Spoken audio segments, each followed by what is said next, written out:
அனைவருக்கும் வணக்கம். நான் இன்று உங்கள் முன் வீரமங்கை வேலுநாச்சியாரை பற்றி ஒரு சில வரிகள் பேச வந்துள்ளேன். ராமநாதபுரத்தை ஆட்சி செய்த செல்லமுத்து மன்னரின் ஒரே மகள் வேலுநாச்சியார். தாய்மொழியாகிய தமிழ் மட்டுமல்லாமல் ஆங்கிலம், பிரெஞ்சு, உருது ஆகிய மொழிகளையும் சிறப்பாக கற்றார். சிவகங்கை மன்னர் முத்துவடுகநாதரை மணந்து மகிழ்ச்சியோடு வாழ்ந்து வந்தார். காளையார் கோவிலில் நடைபெற்ற போரில் முத்துவடுகநாதர் ஆங்கிலேயரால் நயவஞ்சகமாக கொல்லப்பட்டார். வேலுநாச்சியார் ஆங்கிலேயரை வென்று சிவகங்கை மீட்க உறுதி பூண்டார். அதன் பின் 8 ஆண்டுகளுக்கு பின் வேலுநாச்சியார் கவலை நிறைந்த குரலில் கூறினார், நாம் சிவகங்கை இழந்து 8 வருடங்கள் ஆகிவிட்டன என்று.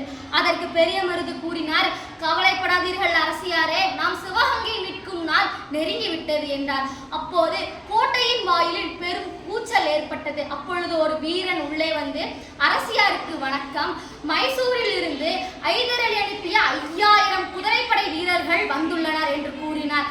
அதற்கு அரசியார், நான் அவர்களை பிறகு சந்திக்கிறேன் என்று கூறினார். அதன் பின் அனைவரும் மகிழ்ச்சியுடன் கூறினார், அதன் பிறகு என்ன அரசியாரே, நம் படையோடு ஐதர் அலியின் படை வீரர்களும் சேர்ந்து விட்டனர்.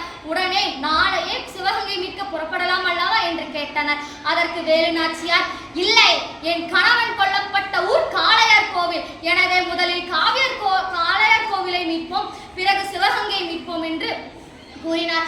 அதன் பின் படை காளையார் கோவிலை நோக்கி புறப்பட்டது. காளையார் கோவிலில் வேலுநாச்சியார் படைக்கும் ஆங்கிலேய படைக்கும் இடையே கடுமையாக போர் நடந்தது. இறுதியில் ஆங்கில படை தோற்று கோயிலை விட்டு ஓடியது. அதன் பின் விஜயதசமிக்கு முந்தைய நாள் படை சிவகங்கை நோக்கி புறப்பட்டது. சிவகங்கையில் ஆங்கிலேய படைக்கும் வேலுநாச்சியார் படைக்கும் இடையே கடுமையாக நடந்த போரில் ஆங்கிலேய படை தோற்று கோட்டையை விட்டு ஓடியது.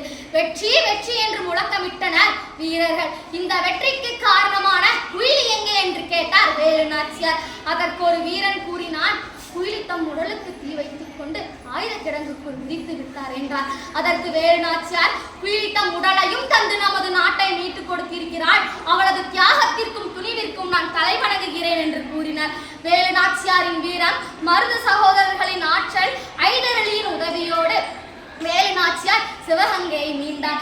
ஜான்சி ராணிக்கு முன்பே ஆங்கிலேயரை எதிர்த்து போர் புரிந்த வீர பெண்மணி என்ற பெருமை வேலுநாச்சியாரே